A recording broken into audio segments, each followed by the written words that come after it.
আজকে আমি আপনাদের সাথে শেয়ার করব খুবই সুন্দর একটা dessert recipe which is made by mango.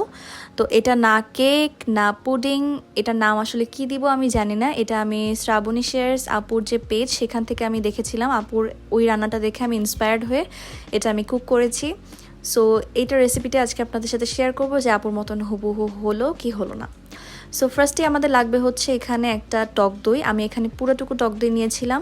আসলে আমাদের দেশে যে টক দইগুলো সেগুলোতে আসলে পানি ছাড়ে অনেক, সো এর জন্য আমি ফার্স্টে হচ্ছে সেটাকে একটু হাত দিয়ে ব্লেন্ড করে নিয়েছিলাম, চামচ দিয়ে ব্লেন্ড করে নিয়ে দেন হচ্ছে এটাকে একটা ছাঁকনির মাধ্যমে ছেঁকে নেব, কারণ হচ্ছে এখান থেকে অনেক পানি রিলিজ হবে। অ্যান্ড আবু বলেছিল যে অ্যাটলিস্ট 30 মিনিটসের মতন রাখতে, বাট আমার আরও বেশি সময় রাখতে হয়েছিল। তো এরপর আমাদের main ingredients which is mango. আমাদের লাগবে হচ্ছে 2টা পাকা আম দুইটাকে কেটে আমি সুন্দর মতন করে ব্লেন্ড করে নিয়েছি। অ্যান্ড হচ্ছে এখন এই পাল্পটাকে আমি অ্যাড করে দিব সেই টক দইয়ের মধ্যে ছেঁকে, যেহেতু এটার মধ্যে অনেক আঁশ থাকবে, সো এটাকে আমার একটু ছেঁকে নিতে হবে। অ্যান্ড দেখতেই পাচ্ছেন যে আমি অলরেডি টক দইটাকে একটু সুন্দর মতন করে ক্রিমি ভাবটা আনার জন্য ফাটিয়ে নিয়েছি হাত দিয়েই। তো এরপরে লাগবে হচ্ছে আমাদের কনডেন্স মিল্ক। এটা আপনি আপনার টেস্ট মতন দিবেন। তো আমার এখানে আসলে যেহেতু টক দই ইউজ করেছি আমরা, সো এটাতে আমাদের একটা ফুল ক্যানই লাগবে।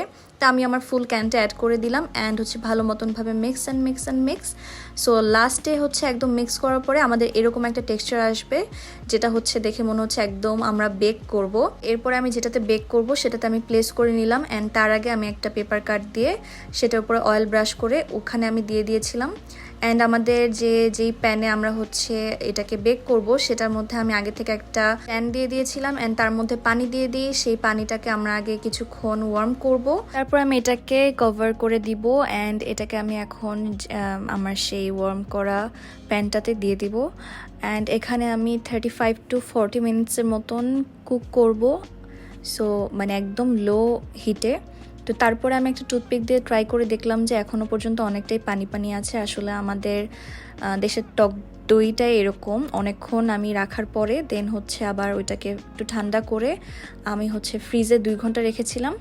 তারপরে আমি এটাকে সার্ভ করলাম, এভাবে একটু কাট করে দেখলাম যে কি অবস্থা। সত্যি কথা বলতে দেখতে যেমনই হোক না কেন খেতে কিন্তু অনেক মজা হয়েছিল, আর এক্সপেক্টেড অনুযায়ী দেখতে হয়নি, কারণ হচ্ছে আমার দইয়ের কারণে।